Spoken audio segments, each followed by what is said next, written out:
नमस्कार। कार्यक्रम सीधा कुरा जनतासँग हेर्नको निमित्त न्यूज 24 टेलिभिजन हेरेर बसिरहनुभएका तमाम दर्शक महानुभावहरूलाई स्वागत छ। म वीरेन्द्र जैरो। नेपालभित्र नेपाल भेट्न मुस्किल पर्न थालेको छ। देश दुनियाँबाट नेपाल हेर्न आउनेहरूले यहाँ के देख्छन् थाहा छैन, तर नेपालभित्रबाट हेर्दा यहाँ नेपाल भेट्न सकिन्न। नेपालमा पर्यटकको संख्या बढाउन अनेक भाषण गरिन्छ, पैसा उडाइन्छ। ठोस काम त त्यस्तै हो, कागज दुरुस्त तयार पारिन्छ। सरकारी अधिकारीहरूदेखि पर्यटन व्यवसायीहरूले समेत व्यवसाय सङ्कटमा परेकोमा चिन्ता व्यक्त समेत गर्छन्। तर के चिन्ता मात्रै गर्ने वा नेपालभित्र नेपाल पनि खोज्ने? परको कुरै छैन। काठमाडौँकै क्लब जानुस्, कच्चा बदाम, डिस्कोमा मुन्नी बदनाम, गजल सुन्न जाँदा एक तुही धनवान हे गाडी, बाँकी सब बदनाम। यस्तो लाग्छ नेपालमा नेपालकै संस्कृति गुमनाम हुँदैछ। काठमाडौँका कुनै पनि गल्ली घुम्नुस्, नेपाल घुम्न आउनेहरू यहाँको दृश्य परिदृश्य देखेर रमाइलो मान्छन् जस्तो लाग्छ। सडक, पेटी, घर, भवन कतै नेपाली मौलिकता देखिन्न। सडकमा विदेशी मोटर गुडेका छन्, सिनेमा हलमा विदेशी सिनेमा चलेका छन्, नेपालीको पेट विदेशी अन्नले भरिएको छ, आङ विदेशी कपडाले ढाकिएका छन्, हातमा सक्नेले आइफोन नसक्नेले सामसुङ भैनी बोकेका छन्। यहाँ हेर्न लायक नेपाली मौलिकता के नै छ र? 7 समुद्र पारीबाट नेपाल हेर्न आएकाहरूलाई यहाँको सिमेन्टको जङ्गल, गुजुल्टिएको टेलिफोनका तार, अस्तव्यस्त धुवाँयुक्त सडक अनि हताश स्थितिका नेपालीको मुहार देखाउने वा के देखाउने? काठमाडौँ उपत्यका त नेवारी कला संस्कृतिले भरिएको थियो। चोक चोकमा देवालय थिए। खानपान वेशभूषादेखि घर सडक सबैमा मौलिकता थियो। त्यो मौलिकता नमासिने गरी काठमाडौँको पहिचान जोगाउन सकेको भए अन्य मुलुकबाट काठमाडौँ आउनेहरूले आफू कुनै नयाँ मुलुकमा आएको अनुभूति गर्थ्यो। एकपटक भारतीय अभिनेत्री माधुरी दीक्षितले नेपाल भारतकै कुनै एक प्रान्त होला भनेकी थिइन्।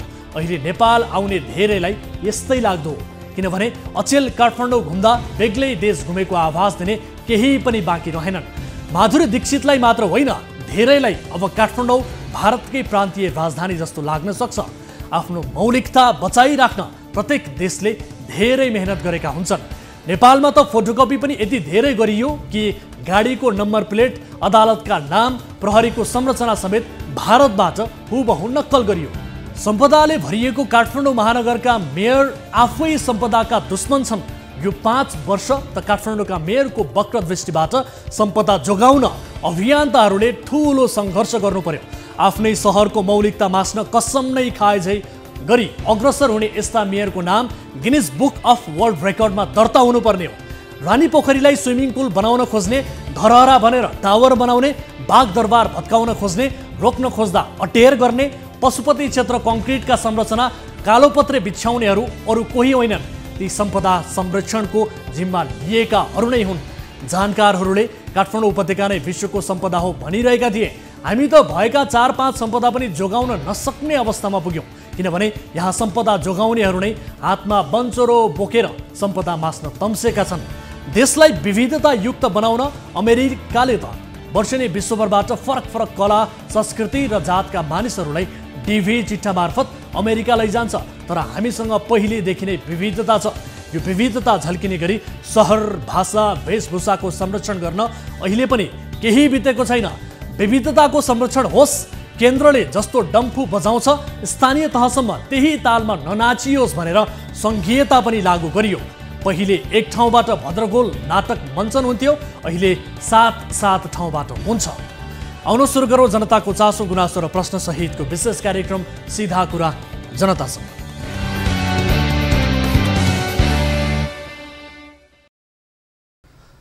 ब्रेकपछि स्वागत छ दर्शक महानुभावहरू। कार्यक्रम सीधा कुरा जनतासँगको नयाँ श्रृङ्खलामा उपस्थित भइसकेका छौँ र आजको कार्यक्रमलाई हामीले यहाँहरू समक्ष केही फरक शैलीमा प्रस्तुत गर्ने कोसिस गरिरहेका छौँ र आजको कार्यक्रमलाई विशेष गरी अन्तर्वार्ता विशेष बनाउने हाम्रो जमर्को छ।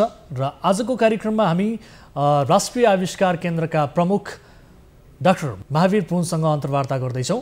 डाक्टर महावीर पुन राष्ट्रिय आविष्कार केन्द्र सञ्चालन गरिरहनुभएका एक नेपाली प्रतिभा, म्यागासेस पुरस्कार विजेता डाक्टर पुनको राष्ट्रिय आविष्कार केन्द्रले गरिरहेको विभिन्न गतिविधिबारे हामी धेरै थोर जानकार नै छौँ र पछिल्लो समय केन्द्रले के गरिरहेको छ भन्ने जिज्ञासा पनि छ। नेपाल यस्तो अल्पविकसित मुलुकमा ब्रेन ड्रेनको समस्या उत्तिकै विकराल हुने गर्छ, तर पनि डाक्टर पुन नेपालमै केही गर्नुपर्छ भन्ने ठानेर नेपालमै फर्किए। डाक्टर पुन बारेको यो रिपोर्ट र त्यसपछि उहाँसँगको कुराकानी आजको कार्यक्रममा प्रस्तुत गर्नेछौँ। सबैभन्दा पहिले यो रिपोर्ट हेर्नुहोस्।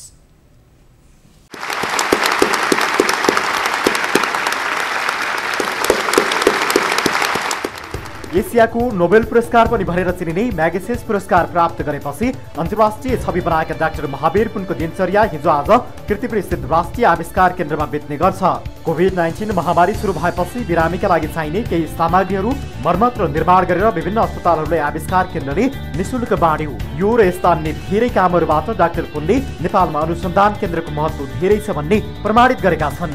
उनको आविष्कार केन्द्रमा अहिले युवा वैज्ञानिकहरू विभिन्न प्रयोग उत्पादनमा व्यस्त भइरहेको पाइन्छ।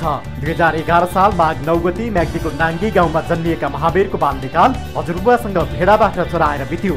ढुङ्गाले काठमा लेखेर संवाद छिर छिनेका पुनले 7 कक्षामा पहिलो पटक सिसा कलम समाए। उनले अध्ययनका लागि गरेको सङ्घर्ष धेरैका लागि प्रेरणादायी बन्न सक्छ। म्याग्दीबाट 25 सालमा महावीरका बुबा सपरिवार चितवन बसाइ सरे। चितवनमा कक्षा 10 सम्मको अध्ययन पुरा गरेका पुनले काठमाडौँको अमृत साइन्स क्याम्पसबाट आइएससी गरे। चितवनमै 13 वर्ष अध्यापन गरेपछि उनी थप अध्ययनका लागि अमेरिका उडे। अमेरिकाबाट उनले सन् 2001 मा स्नातकोत्तर गरे। त्यसपछि स्वदेश फर्के लगत्तै जन्मस्थल नाङ्गीमा कम्प्युटर शिक्षा सुरुवात गरे। म्याग्दीमा सूचना प्रविधि अर्थात् गाउँ गाउँमा इन्टरनेट विस्तारमा पुनको ध्यान केन्द्रित भयो। उनको कामले देशको भूगोल लागेर अन्तर्राष्ट्रिय क्षेत्रमा समेत प्रचार पायो। सन् 2007 मा रोमन म्यागसेस पुरस्कारबाट उनलाई फिलिपिन्सको मनिलामा सम्मान गरियो। उनलाई पत्रकारिता साहित्य तथा नवप्रवर्तन सञ्चार विधा अन्तर्गत पुरस्कार दिइएको थियो। यसका साथै पुनले इन्टरनेट हल अफ फेम, समग्र सामाजिक नवीनता पुरस्कार, जोनाथन बी पोस्टल अवार्ड जस्ता विभिन्न पुरस्कारबाट पुरस्कृत भएका छन्। 2 वर्षदेखि पुनको ध्यान राष्ट्रिय आविष्कार केन्द्रमा केन्द्रित छ। विकासका लागि प्रविधि आविष्कारको आवश्यकता अपरिहार्य हुने भन्दै पुनले यसमा लगानी बढाउन सरकारको ध्यानाकर्षण गराउँदै आएका छन्। ब्रेकपछि स्वागत छ दर्शक महानुभावहरू। कार्यक्रम सीधा कुरा जनतासँगमा आजको कार्यक्रमलाई अलि फरक ढङ्गबाट यहाँहरू समक्ष प्रस्तुत गर्ने हामी जमर्को गरिरहेका छौँ र विशेष गरी आजको कार्यक्रमलाई अन्तर्वार्ता विशेष बनाउने कोसिसमा हामी छौँ। र आजको कार्यक्रममा हामीसँग अतिथिको रूपमा हुनुहुन्छ राष्ट्रिय आविष्कार केन्द्रका प्रमुख डाक्टर महावीर पुन। उहाँको बारेमा यहाँहरू सबैलाई जानकारी नै छ। नेपालका चर्चित व्यक्तित्व हुनुहुन्छ। उहाँसँग हामी कुराकानी गर्नेछौँ विविध विषयमा, हाम्रो समाजका विभिन्न पाटाहरू, यसै गरी राजनैतिक पाटोका विषयमा र सँगसँगै उहाँको राष्ट्रिय आविष्कार केन्द्रका विषयमा पनि अझ बढी जान्ने बुझ्ने प्रयास र उहाँको व्यक्तिगत सोचाइ र विचारको विषयमा पनि हाम दर्शक महानुभावहरूलाई थप जानकारी दिने प्रयास आजको कार्यक्रममा गर्नेछौँ। र कार्यक्रममा म स्वागत गर्न चाहन्छु राष्ट्रिय आविष्कार केन्द्रका अध्यक्ष डाक्टर महावीर पुनज्यूलाई। डाक्टर पुन, यहाँलाई स्वागत छ कार्यक्रम सीधा कुरा जनतासँगमा। धन्यवाद छ। आराम हुनुहुन्छ? आराम छ। हजुर, अब जस्तो तपाईँको जीवन सङ्घर्ष, तपाईँको पढाइको कहानी होइन, त्यसै गरी तपाईँबारे विशेष गरी मान्छेहरूले गरेका विभिन्न टिप्पणीहरू, जस्तै महावीर पुन जस्तै अनुहार भएको मान्छे भएर हुँदैन, महावीर पुनको जस्तो बुद्धि पनि चाहिन्छ भनेर तपाईँ स्वयंलाई भनेका विषयका टिप्पणीहरू र प्रेरणादायी अनि रोचक कुराकानीबारे हामीले सुनेका छौँ। धेरैले सुन्नु पनि भएको छ। तर तपाईँ जे काम गरिरहनु भएको छ, तपाईँ विगतमा जे काम गरिरहनु भएको हुन्थ्यो, मानिसहरू ठुलो भिड चाहिँ अन्यत्रै व्यस्त भइरहँदा तपाईँ आफू चाहिँ एउटा फरक बाटोमा हिँडिरहेको छु भन्ने जस्तो लाग्दैन थियो तपाईँलाई? प्रश्न यहीँबाट सुरु गरेँ। फरक बाटोमा हिँडिरहेको छु जस्तो लागेको होइन। हजुर, जानी चाहिँ फरक बाटोमा हिँडेको हो। किनभने मैले जीवनमा चाहिँ जति पनि कामहरू गरेँ, सुरुमा त केही गरिएन, तर जब म अमेरिकाबाट नेपाल फर्केँ, नेपाल फर्केर नेपालमा केही गर्न सकिन्छ कि भन्ने किसिमको यसो भनौँ न अवलोकन गरेँ। अवलोकन गर्ने क्रममा अब यहाँ नेपालमा कसरी के कस्ता किसिमका कामहरू गर्दा रहेछन् भन्ने कुराहरू पनि देखियो। र यही देखिने क्रममा चाहिँ मैले खास गरी सुरुको दिनमा अमेरिकाबाट फर्केपछि गर्न खोजेको कुरा के थियो भने, जसरी एउटा सामुदायिक विकासको लागि जुन मोडलमा अरू सङ्घ संस्थाहरूले काम गरिरहेका छन् त्यो मोडल चाहिँ मा केही न केही कमी कमजोरीहरू छ देखियो र त्यो कमी कमजोरीहरूले गर्दाखेरि ती मोडेलहरूले राम्रोसँग काम नगरेको पनि देखियो। त्यसकारणले त्यसलाई चाहिँ अब फरक तरिकाले जुन मोडलमा अरू सबै जनता अथवा सबै सङ्घ संस्थाहरू सबै चाहिँ भनौँ न एनजिओ आइएनजिओहरू गभर्मेन्टहरू जुन तरिकाले काम गरिरहेको छ त्यसमा मैले त्योभन्दा फरक तरिकाले काम गर्ने भनेर मैले आफूले त्यो निर्णय नै लिएको हो। त्यो त सुरुको दिनको कुराहरू भयो। अब यसरी काम गर्दै गर्दै जाँदाखेरि अब विभिन्न कामहरू गरियो र समय पनि वात्तै बित्यो र यो समय वात्तै बित्ने क्रममा फेरि मलाई चाहिँ यो राष्ट्रिय आविष्कार केन्द्रको विषयप्रति चाहिँ अथवा अनुसन्धान आविष्कारप्रति यतातिर चाख लाग्यो र मैले के देखेँ भनेदेखि यो विषय भनेको चाहिँ कस्तो विषय रहेछ भने झन् कसैले छुनै नछुएको विषय। अब पहिलाको विषयहरू त अब छुएको विषयहरू पनि थिए, अरूले गरिरहेको विषयहरू पनि थिए, सामाजिक यो सामुदायिक विकासको लागि। उति बेला मैले एउटा नगरेको विषय भनेको चाहिँ के थियो त, अरूले नगरेको विषय भनेको चाहिँ के थियो भने ग्रामीण क्षेत्रमा इन्टरनेट लैजाने भन्ने कुरा, ग्रामीण क्षेत्रमा कम्प्युटरहरू लगेर सूचना प्रविधिको एउटा प्रविधिसँग गाउँलेहरूलाई परिचित गराउने भन्ने काम चाहिँ त्यति बेला कसैले नगरेको काम हो र मैले त्यही कामलाई समातेको हो त्यो उति बेला पनि। र अहिले पनि आविष्कार केन्द्र जस्ता अनुसन्धान केन्द्रहरू खोलेर देशको प्रतिभाहरूलाई हुर्काउने भन्ने किसिमको काम चाहिँ कसैले गरेको देखिएन। त्यही भएर अरूले नगरेको काम चाहिँ गर्ने भन्ने मेरो सोचाइ थियो र त्यही अनुसार काम गरिरहेको छु। र अब आउने दिनहरूमा पनि मैले चाहिँ अरूले गरेको काममा चाहिँ हात नहाल्ने र कुनै नयाँ आइडिया आयो भने त्यो गर्ने, अरूले नगरेको काम गर्ने भन्ने त मेरो एउटा कुनै चलनै भयो। केही न केही नवीनतम सोच्नुहुन्छ तपाईँ, नयाँ नयाँ कुराहरू।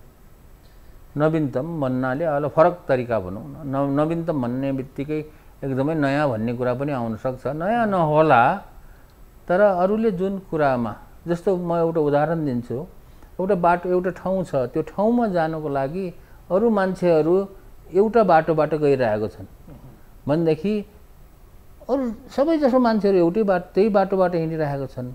मैले भनेको त्यो ठाउँमा पुग्नको लागि कुनै घुमारु कुनै अर्को बाटो पनि त हुनसक्छ र जुन बाटो सजिलो पनि हुनसक्छ, प्रभावकारी पनि हुनसक्छ भन्ने कुरा बाटो चाहिँ मैले अलि फरक रोजेको। ठिक छ, अब तपाईँको राष्ट्रिय आविष्कार केन्द्रका विषयमा त हामी कुराकानी पक्कै पनि गर्नेछौँ, तर अब मानिसहरू चाहिँ अब स्वाभाविक रूपमा स्वभावैले पनि अलिकति भावनात्मक हुन्छन् होइन। तर तपाईँ चाहिँ एउटा विज्ञानमा अभ्यास गर्ने मान्छे, तथ्य र विज्ञानभन्दा चाहिँ बिल्कुलै बाहिर गएर कहिलेकाहीँ हाम्रा राजनीतिक नेतृत्वहरूले चाहिँ भ्रामक कुराहरू चाहिँ फैलाएको जस्तो तपाईँलाई लाग्छ कि लाग्दैन? कतिपय अवस्थामा कहिले कहिले लाग्यो त्यो भ्रामक कुरा पनि कस्तो हुन्छ भने कोही चाहिँ जानेर गरेको हुन्छ, जानी भ्रामक कुरा गरिएको हुन्छ, कोही चाहिँ थाहा नपाएर भ्रामक कुरा गर्ने क्रममा भ्रामक पनि हुन्छ। र नेपालमा चाहिँ यो चाहिँ एकदमै चलेको चलन होइन, यस्तो चलेको चलन चल्ती भन्छ नि मान्छेहरूले, अनि त्यो भ्रामक कुराहरू गर्ने, अब नजानेको कुरालाई पनि जानेको छु जस्तो गरेर बोल्ने होइन, त्यो चाहिँ नेपालको एउटा संस्कार नै हो। अब जस्तो मैले यहाँनिर जोड्न खोजेको के भन्दा, कोरोना महामारी हुँदा चाहिँ प्रधानमन्त्रीले अम्बाको पात साँच्यु गरेर कोरोना भगाउनुपर्छ भन्ने किसिमको कुराहरू गर्नुभएको थियो, यस्ता कुराहरू पनि आए। त्यति बेला तपाईँको मनस्थितिमा के कुरा खेल्यो? होइन, कोरोनाको कुरा त म प्रष्टसँग मैले भनिरहेको छु, बारम्बार भनिरहेको छु। कोरोनामा हामीले पनि काम गरियो राष्ट्रिय आविष्कार केन्द्रको तर्फबाट, बिना कुनै योजना एउटा यो उसको भनौँ न एउटा प्राकृतिक विपद जस्तो भयो, महामारी भयो। महामारीको समयमा हामीले हाम फालेको चाहिँ हो, नजानिकन हाम फालेको हो र नबुझिकन हाम फालेको हो। र त्यो कोरोनाको महामारीको लकडाउन सुरु हुने भन्दा अघिल्लो दिनसम्म चाहिँ हामीलाई यो कोरोनाको महामारीको बारेमा केही पनि थाहा थिएन। अब नजानेको कुरालाई किन गफ लाउने, हामी सबै जानेको थियौँ भनेर, यही कुरा हो क्या।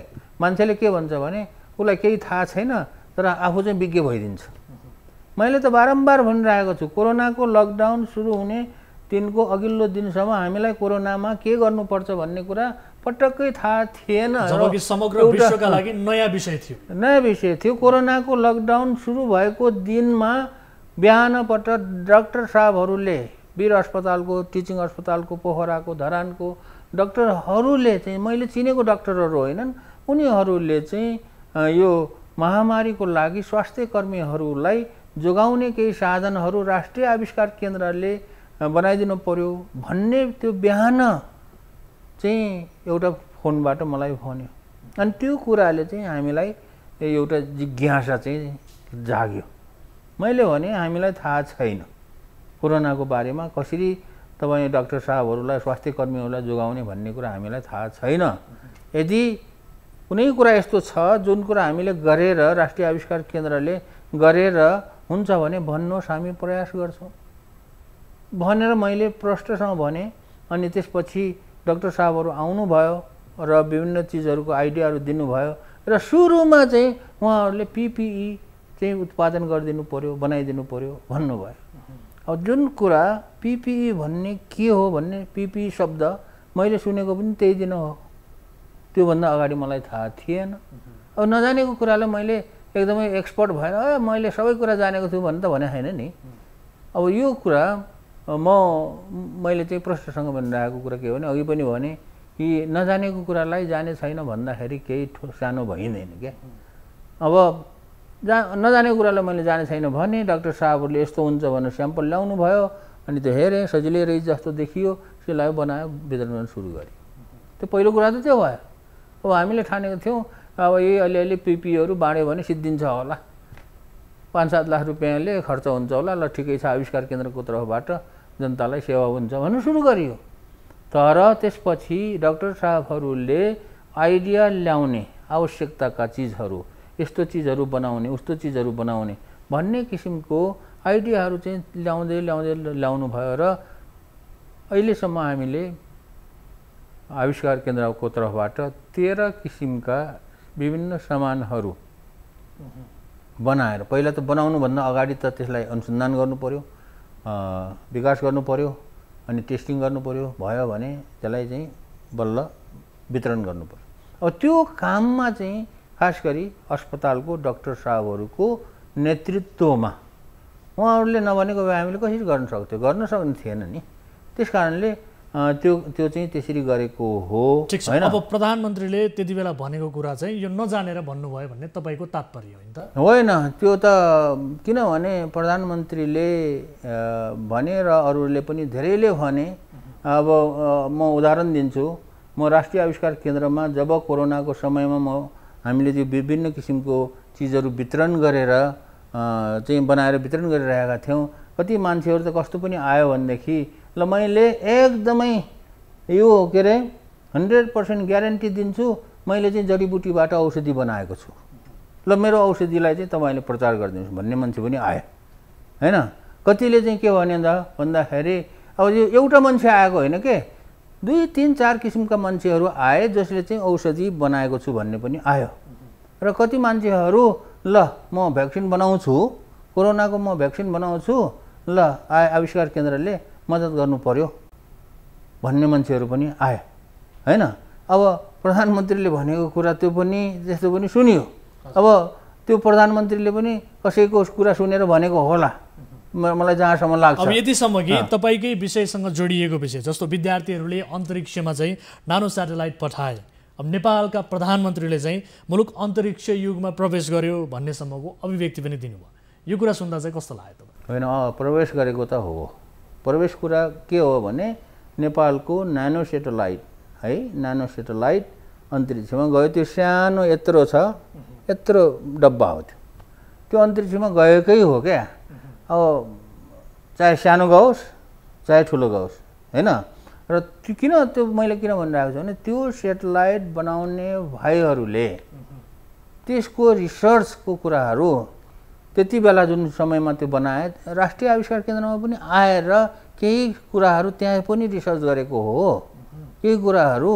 र यो त्यो बनाएर खास गरी त्यसमा चाहिँ नासले पैसा हाल्यो र टेक्नोलोजी चाहिँ जापानको युनिभर्सिटीमा पढ्ने नेपालीहरूले मिलेर गरे, अब कोले गरे, तर त्यसको केही रिसर्चहरू त आविष्कार केन्द्रमा पनि भएको हो। तर त्यसबारे गलत अफवाह किन फैलाइयो? गलत अफवाह यो मानेमा हुन्छ कि मान्छेहरूले के सोचे भने, गलत के कुरा सोचे भने अन्तरिक्षमा सेटेलाइट पठायो भनेपछि ठुलै सेटेलाइट पठायो होला, घर जत्रै सेटेलाइट पठायो होला र त्यसले ठुलो काम गर्ने सेटेलाइट पठायो होला भन्ने किसिमको चाहिँ के अरे सोच्यो, मान्छेहरूको सोचाइ त्यस्तो भयो।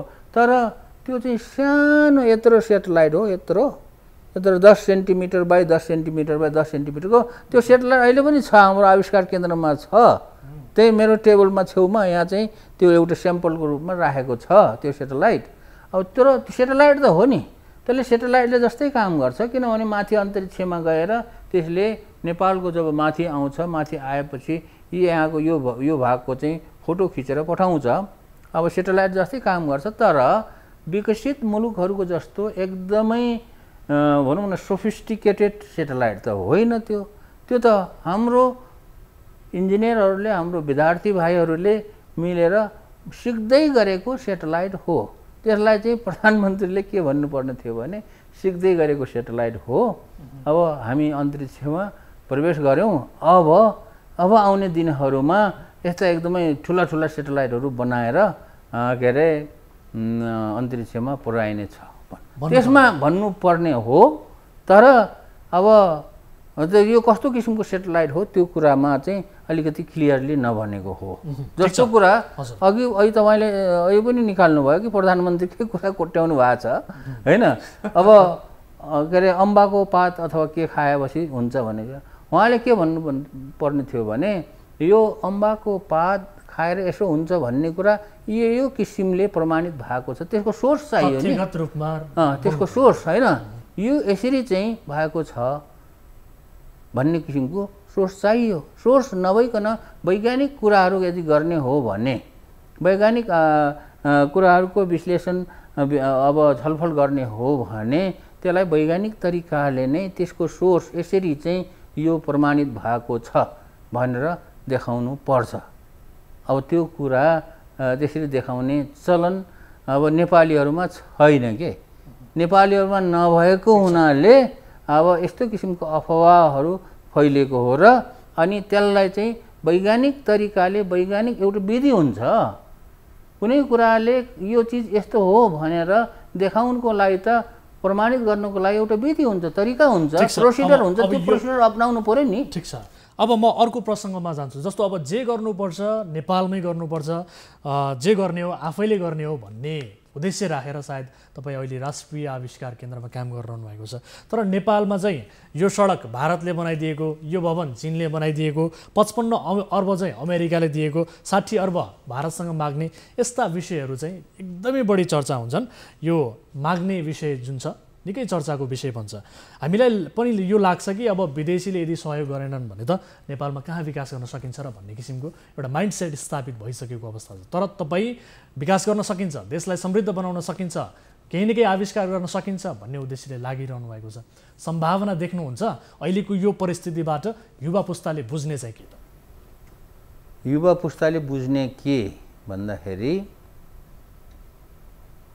पहिलाको युवा पुस्ता भनौँ न, पहिलाको पुस्ता र अहिलेको पुस्तामा फरक एउटा कुरामा के छ भने पहिलाको पुस्ताले विश्वको बारेमा त्यति थाहा भएन के हो, कसरी विश्व चलिरहेको छ भन्ने कुरा थाहा पाएनन् होइन। त्योभन्दा अझै इतिहासकै कुरा गर्ने हो भने राणा शासनकालभन्दा 2007 सालभन्दा अगाडि त नेपालीहरूले विश्वमा कतिवटा देश छन् भन्ने पनि, कुन देश कहाँ छ भन्ने पनि थाहा थिएन। म आफै मेरो आफ्नै पालामा कुरा गरौँ, म आफै चाहिँ 5 कक्षामा पढ्दाखेरि अब गाउँमा चाहिँ हाम्रो पढाउने स्कुलमा पढाउने शिक्षकले पृथ्वी त यो गोलो हुन्छ नि केटा हो यस्तो भनेर भन्थ्यो। पृथ्वी गोलो छ भन्ने कुरा पनि हाम्रो नेपालीहरूको अधिकांश, अनि गोलो छ भन्दाखेरि हामीलाई पनि अचम्म लाग्थ्यो कि हामी 5 क्लासमा पढ्ने विद्यार्थीहरूलाई कसरी गोलो छ होला यस्तो पृथ्वी जस्तो लाग्थ्यो। अनि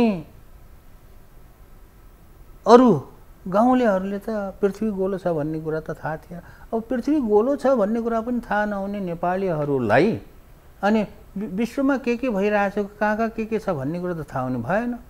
त्यो त राणा शासनकालभन्दा अगाडिको कुरा हो, किनभने नेपाल एउटा बन्द बाकस जस्तै थियो। अब राणा सिद्धिएपछि अब बल्ल बिस्तारै बिस्तारै मान्छेहरूले विश्वको अरू देशहरूको बारेमा, अरू कुराहरूको विकासको बारेमा थाहा पाउन थाले। अब यसरी बल्ल त्यो पछिको कुरा भयो।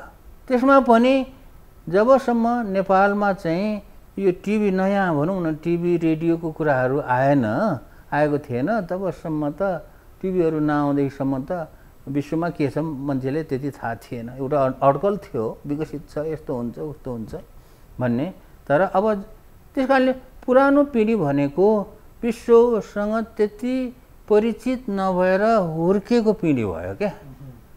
अब नयाँ पिँढी भनेको चाहिँ के हो त भन्दाखेरि अब विश्वको सबै कुरा थाहा छ नयाँ, पुरानो पिँढीमा नयाँ पिँढीमा चाहिँ त्यही कुराको अन्तर छ। र नयाँ पिँढीले चाहिँ अब पुरानो पिँढीको जुन सोचाइ छ, कुनै पनि कुरा एउटा चाहिँ त्यत्तिकै हावामा बोलिदिने, अनि हावामा गफ लागिदिने होइन, अनि काम नगर्ने भन्ने जुन छ, अल्छी गर्ने भन्ने किसिमको कुराहरू नयाँ पिँढीले चाहिँ यो छोड्नुपर्छ। किनभने संसार बेग्लै भइसक्यो। पुरानो पिँढीमा त गफ लाए पनि चल्थ्यो नि। ठिक छ, म तपाईँसँग थप कुराकानी पक्कै पनि गर्नेछु। अहिलेलाई पालो भएको छ ब्रेकको। दर्शक महानुभावहरू, आज हामी राष्ट्रिय आविष्कार केन्द्रका प्रमुख हुनुहुन्छ डाक्टर महावीर पुन, उहाँसँग कुराकानी गरिरहेका छौँ। विभिन्न विषयमा फेरि पनि कुराकानी गर्न बाँकी नै छ। अहिलेलाई पालो भएको छ ब्रेकको।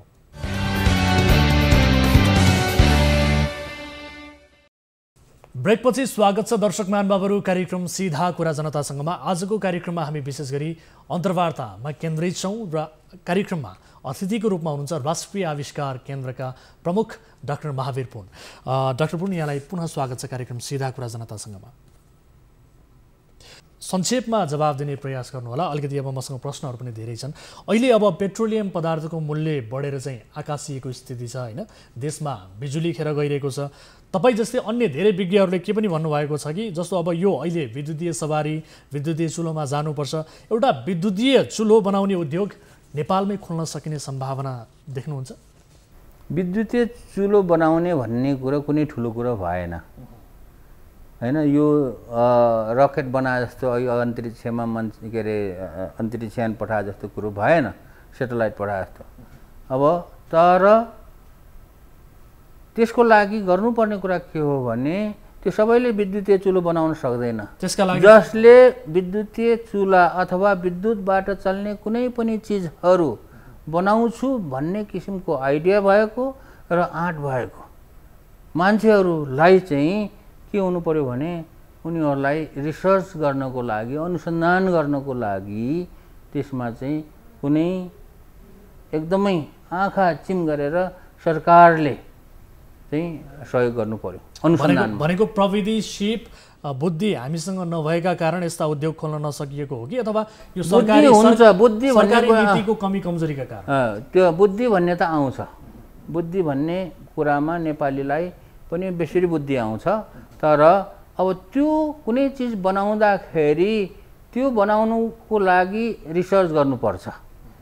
तपाईँले भने जस्तो अब इन्डक्सन चुला बनाउनु पर्यो, विद्युतबाट चल्ने चाहिँ कुनै एउटा हिटर बनाउनु पर्यो अथवा बल्ब बनाउनु पर्यो, त्यो बनाउनुको लागि चाहिँ रिसर्च गर्ने एउटा फेसिलिटी हुनु पर्यो नि। अनि रिसर्च गर्ने एउटा वातावरण बनाइदिनु पर्यो सरकारले। त्यो वातावरण नभइकन त भन्दैन। जस्तो उदाहरणको लागि यो एउटा टोपी मैले लगाएको छु, यो टोपी जसले बनायो उसले यो टोपी बनाउनलाई धेरै रिसर्च गरेको छ। मैले यो जुन यो आस्टकोट लगाएको छु, यो आस्टकोट बनाउने मान्छेले यसको डिजाइन डेभलपमेन्टदेखि लिएर सबै चिजमा कस्तो मेटेरियल बनाउने, कस्तो कलरको बनाउने सबैले चाहिँ रिसर्च गरेर बनाएको छ। त्यसो भए विद्युतीय सवारी, विद्युतीय चुलो वा अन्य विद्युतीय उपकरणहरू नेपालीलाई चाहिने जति सुलभ मूल्यमा उत्पादन गर्ने जिम्मेवारी यदि तपाईँलाई दिइयो भने? म सक्छु, पक्का, एकदम सकिन्छ। सम्भव छ? सम्भव छ, यो असम्भव कुरा होइन क्या। तपाईँ अघि बढ्न सक्नुहुन्छ यो कुरामा? एकदमै, म चाहिँ ग्यारेन्टी दिन सक्छु। अब हामीले चाहिँ प्रयास नगरेको पनि होइन, प्रयास गर्दैछु। तर हाम्रो के छ त भन्दाखेरि अलिकति क्षमताले पुगेको छैन हैन। हामीले जे जति सक्दो आफ्नो बुद्धिले पुगेसम्म चाहिँ त्यो क्षेत्रमा कामहरू गरिरहेको छ। किनभने यो चाहिँ कुनै यस्तो अङ्ग्रेजीमा भन्छ रकेट साइन्स भन्छ क्या। रकेट साइन्स भनेको एकदमै ठुलो गर्न नसकिने कामलाई चाहिँ रकेट साइन्स भनिन्छ। यो कुनै रकेट साइन्स होइन, साधारण कुरा हो। कोइलहरू तारहरूलाई यतो जोडजाड गरेर त्यहाँ चाहिँ केही सर्किटहरू बनाएर बन्ने चिज हो। अब यो चिज बन्दैन। जस्तो उदाहरणको लागि कृषकहरूलाई सरकारले, स्थानीय सरकारले पनि गर्छ, अरू सरकारले पनि गर्छ, कृषकहरूलाई एउटा हाते ट्र्याक्टर चाहिँ अनुदानमा कति पर्सेन्ट 50% अनुदानमा बनिरहेको छ हैन। उनीहरूले के सोचिरहेछ भने यस्तो ट्र्याक्टर नेपालमा बनाउन सकिँदैन। अनुदान किन्नलाई चाहिँ अनुदान दिन सक्ने, तर त्यो नेपालमा पनि त बनाउनलाई प्रयास गरौँ न त भनेर त्यसलाई बनाउनेहरूलाई चाहिँ अनुदान त अलिकति त छुट्याउन त सक्छ होला। ल मानौ यो के अरे यो अनुदान दिँदाखेरि ल मानौ 1 अरब रुपियाँ अनुदानमा दियो, 1 अरबमा 10 करोड रुपियाँ 10% त यो रिसर्चको लागि दिन सक्छ होला। अब इन्डक्सन चुल्हालाई चाहिँ के अरे अनुदानमा दिने भन्ने कुरा आइरहेछ। ठिक छ, अहिले बनेको छैन अनुदानमा दिने। ल नबन्दैलाई अनुदानमा दिउँ कुनै पनि चिजहरू, अनुदानमा दिएका जति पनि कुराहरू छन् नबन्दैलाई ठिकै छ अनुदानमा दिँदै जाउँ, तर इन द मेन टाइम त्यो चिजहरूलाई नेपालमा नै रिसर्च गरेर R&D गरेर चाहिँ नेपालमा नै विकास गरौँ र यसको लागि यति बजेट छुट्याउँ भनेर कसले छुट्याएको छ अहिलेसम्म? त्यो नछुट्याएसम्म त आफै बन्दैन नि। भनेको सरकारी नीति चाहिँ स्पष्ट हुनुपर्छ भन्ने तपाईँको ठम्याइ हो। ठिक छ, अब अर्को प्रसङ्गमा जान्छु। जस्तो अब नेपालमा चाहिँ कुराकानी गर्ने भने धेरै युवाहरूसँग जोडिएर तपाईँ काम गरिरहनु भएको छ होइन। युवा पुस्ताहरूलाई समेटेर आविष्कारमा लागिरहनु भएको छ। युवा पुस्ताहरू देशमै बसेर काम गर्नुपर्छ भन्ने एउटा तपाईँले मेन्टालिटी बनाइरहनु भएको स्थिति छ। तर नेपालमा जो नयाँ पुस्ता छन् +2 गरेपछि युरोप अमेरिका जान्छन् र अभिभावकहरूले पनि नेपालमा सायद राम्रो पढाइ हुँदैन भन्ने एउटा माइन्डसेट स्थापित भएर होला नेताका छोराछोरीहरू पनि त्यतै पढ्न जाने, हुने खानेका छोराछोरीहरू पनि त्यतै पढ्न जाने किसिमको स्थिति छ। यो देख्दा तपाईँलाई कस्तो लाग्छ? केही राम्रो भइरहेको छ जस्तो लाग्छ कि अथवा केही गलत भइरहेको छ जस्तो लाग्छ कि? यदि गलत भइरहेको छ जस्तो लाग्छ भने के कुरा चाहिँ गलत भइरहेको छ? हुने खानेको छोराछोरीहरू मात्र होइन, एकदमै गरिबको छोराछोरीहरू पनि बाउ आमाले ऋणै खोजेर भए पनि के अरे 2 रुपियाँ महिनाको 2 रुपियाँ ब्याजमा के अरे ऋणै खोजेर गए पनि पठाएको थुप्रै उदाहरणहरू छन्। अब यो गलत हो कि सही हो भन्ने कुरा आयो तपाईँको प्रश्न। विदेश जाने, अब विदेश जाने भन्ने कुरा पहिलो कुरा त गलत त होइन, तर विदेश गएर के को लागि जाने त्यो कुरा पनि हुनु पर्यो। विदेश यिनीहरू किन विदेश गइरहेको छन् भन्ने कुरा, पढ्न गइरहेको छन् हैन। अधिकांश अहिले तपाईँले पढ्न गइरहेका छन्, छोराछोरीहरू पढाउने कुरा गर्नुभयो। पढ्न मात्र त गएको छैन, काम गर्न पनि गएको छन्। तर पढ्न किन गएको छन्? नेपालमा पढाइ नहुने भएर गएको हो? त्यो चाहिँ केही थोरै मात्रामा सत्यता छ, त्यो चाहिँ धेरै कुरामा त्यो असत्यता छ त्यसमा। त्यो विषयमा नेपालमा पढाइ नहुने भन्ने होइन, किनभने अहिले नेपालमा थुप्रै युनिभर्सिटीहरू खोलेका छन् अनि विदेशी त्यो चाहिँ उसँग मिलेर विदेशी युनिभर्सिटीहरूको पनि क्लास यहाँ हुन्छ। अनि अर्को कुरा अहिलेको जमानामा क्लास लिनको लागि विदेशै जानुपर्छ भन्ने छैन, अनलाइन पढेर पनि गर्न सकिन्छ। तर विदेश किन जान्छन् त? यहीँ किन पढ्दैनन्? त्यसको एउटै कारण छ। कारण के हो भने यहाँ पढेर एट द एन्ड पढाइसकेर त जागिर त खोज्नु पर्यो नि। पढाइसक्नको लागि मात्रै त्यो पढेको त होइन, पढाइसकेर जागिर खोज्नु पर्यो। र अधिकांश अभिभावकहरूको सबैको र विद्यार्थीहरूको पनि उनीहरूलाई के कुरा प्रष्टसँग थाहा छ भने हामीले पढाइसकेर नेपालमा जागिर पाउँदैनौँ। अब यसै जागिर पाउँदैनौँ उसै जागिर पाउँदैनौँ, आखिर जागिरको लागि विदेशै ताक्नुपर्छ भने वाइ नट गो टु विदेश? बरु विदेशमै गएर उतै पढ्यो भने जागिर खोज्न अलि सजिलो पनि होला भन्ने मनस्थितिले गर्दाखेरि उनीहरू चाहिँ विदेश गएको हो। ठिक छ। र पढ्नको लागि भन्ने चाहिँ कुराहरू कुनै विषयहरू होला जो नेपालमा पढाइ नहुने भएर गएको होला, तर नेपालमै पढाइ हुने विषयमा पनि गइरहेको छ। ठिक छ। अब जस्तो अब तपाईँको आविष्कार केन्द्र अहिले कुन अवस्थामा छ, कसरी चलिरहेको छ? किनभने विगतका दिनमा हामीले सुनेअनुसार आविष्कार केन्द्रलाई सरकारी तहबाट कुनै किसिमको सहयोग भएन। यद्यपि तपाईँ आफ्ना योजनाहरू लगेर, आफ्ना परियोजना लगेर मन्त्रालय धाएका कुराहरू पनि हामीले सुन्यौँ, तर त्यसबाट पनि रेस्पोन्स नआएको कुरा सुन्यौँ। अर्कोतर्फ भने सरकारले सहयोग गरेन, यस्ता कुराहरूमा सहयोग गर्दैन भनिरहँदा नेपालमा सर्प पाल्ने योजना झलनाथ खनालको प्रतिष्ठान जुन छ त्यो प्रतिष्ठानलाई चाहिँ 72 करोड दिएको भन्ने पनि सुन्यौँ। त्यति बेला महावीर पुनको राष्ट्रिय आविष्कार केन्द्रलाई किन दिएन भन्ने किसिमको चर्चा पनि भएको थियो। अहिले तपाईँले सरकारी तहबाट कस्तो किसिमको सहयोग पाइरहनु भएको छ, पाउनु भएको छ कि छैन, के छ स्थिति? आविष्कार केन्द्र कुन अवस्थामा छ छोटोमा? आविष्कार केन्द्रलाई अहिले एकदमै छोटोमा भन्ने हो भने यो जनताको आविष्कार केन्द्र हो। नाम चाहिँ राष्ट्रिय आविष्कार केन्द्र राखिएको छ किनभने हाम्रो उद्देश्य चाहिँ यसलाई चाहिँ राष्ट्रको आविष्कार केन्द्र बनाउने भनेको हो। तर अब व्यावहारिक रूपमा चाहिँ यसलाई चाहिँ जनताको आविष्कार केन्द्र भन्नुपर्ने छ, किनभने यो राष्ट्रिय आविष्कार केन्द्र 100% जनताको सहयोगमा चलेको छ। हामीले कोही हाम्रो दात्री निकायहरूसँग कसैसँग यो कर्पोरेट भनौँ न हरूसँग बिजनेसहरूसँग कुनै धात्री निकायहरूसँग कुनै सरकारसँग हामीले चाहिँ माग्दा पनि माग्दैनौँ, उनी अहिले पाउँदा पनि पाउँदैन, मागे पनि पाउँदैन। त्यस कारणले 100% सहयोग जनताबाट चलेको छ। जस्तो कोरोनाको कुरा आयो, कोरोनामा राष्ट्रिय आविष्कार केन्द्रले जब मैले भने हामीलाई केही थाहा थिएन, जानी नजानी लो गऱ्यौँ त भनेर सुरु गरियो, जानी नजानी डाक्टर साहबहरूको सल्लाहमा गरेर काम सुरु गर्दाखेरि कोरोनाको अवधिमा झन्डै 8 करोडभन्दा बढी झन्डै 9 करोड रुपियाँ नगद सहयोग गर्यो जनताले। अनि त्यही नगद सहयोगबाट विभिन्न चिजहरू बनाएर त्यसलाई चाहिँ हामीले वितरण गर्यौँ। त्यो त कोरोनाको कुरा मात्रै भयो।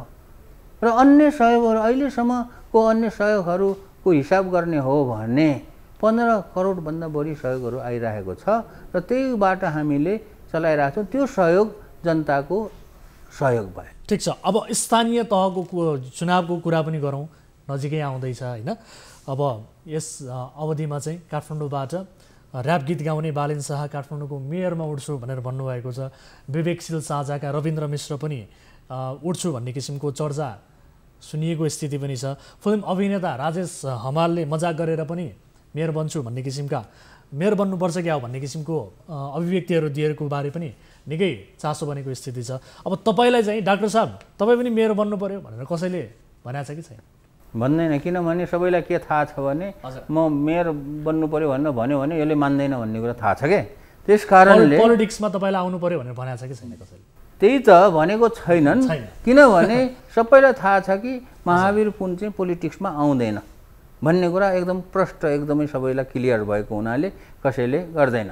अब बरु त्यो पोलिटिक्समा जाने केही मान्छेहरू आइरहन्छन्। अब चुनाव लाग्न सुरु भयो, हावा चलिसकेको छ र केही मान्छेहरू विभिन्न गाउँ जिल्लाहरूबाट आएर आविष्कार केन्द्रसँग यो चुनावको कुराहरू पनि गर्छन् हैन। मलाई उठ भन्न त भन्दैनन्, तर के गर्दा कसो गर्दा हुन्छ होला भन्ने कुराहरू भनिरहन्छन्। उनीहरूलाई मैले एउटै सुझाव दिइरहेको छ, एउटै सुझाव जो चाहिँ अहिले चुनावको बेलामा राष्ट्रिय आविष्कार केन्द्रमा आएर केही कुराहरू मसँग छलफल गर्छन् हैन, चुनावी अभियानको कुराहरू गर्छन्, जोसुकै आएर गरून्, त्यो कुनै पार्टीको भन्ने हुँदैन, गरून्। गर्दाखेरि मैले उनीहरूलाई के भनिरहेको छु भने तपाईँले चुनावमा चाहिँ घोषणा पत्र त बनाउनुहुन्छ, घोषणा पत्र बनाउँदाखेरि एउटा कुरा नछुटाउनुहोस्, तपाईँलाई भोट आउँछ भन्न मैले भनिदिन्छु। त्यो कुरा के हो भने तपाईँले जित्नु भयो भने यसरी लेख्नुहोस् कि मैले चुनावमा जितेँ भने यो मेरो पालिकाको चाहिँ पुँजीगत खर्चको 1% बजेट अनुसन्धान तथा विकासको लागि छुट्याउने छु भनेर भन्नुहोस् र कागजपत्र गरेर दिनुहोस् जनतालाई, अनि भोट आउँछ भनिदिएको छु। किनभने यो 1% भनेको सानो रकम होइन। मैले यो कुरा स्थानीय सरकारलाई भनिरहेको छु, प्रदेश सरकारलाई भनिरहेको छु, सङ्घीय सरकारलाई भनिरहेको छु, इभन ब्याङ्कहरूलाई भनिरहेको छु, उद्योगहरूलाई भनिरहेको छु। ब्याङ्कहरूलाई मैले के भनिरहेको छु भने तपाईँको आफ्नो CSR कर्पोरेट सोसियल रिस्पोन्सिबिलिटी जो बजेट छुट्याउनुहुन्छ त्यसको 1% छुट्याउनुहोस् ब्याङ्कले। आखिरमा त्यो कसैले अनुसन्धान गरेर कुनै प्रडक्ट निकालेर त्यसलाई चाहिँ उत्पादन गरेर बेच्न थाल्यो भने ऋण लिन त ब्याङ्कमै आउँछ त्यो मान्छे। उद्योगहरूलाई त्यही भनिरहेको छु, व्यापारीहरूलाई त्यही भनिरहेको छु, तपाईँले अलिअलि कमाएको पैसाको 1% जति, 1% नै भन्ने होइन, एउटा फिगर मात्रै हो, राउन्ड फिगर, तपाईँले सर्टन पर्सेन्टेज 1% छुट्याउनुहोस् जति कमाउनुहुन्छ। अनि त्यो चाहिँ पैसा अनुसन्धान गर्ने, आविष्कार गर्ने प्रतिभा भएको सृजनशील नेपालीहरूलाई दिनुहोस्।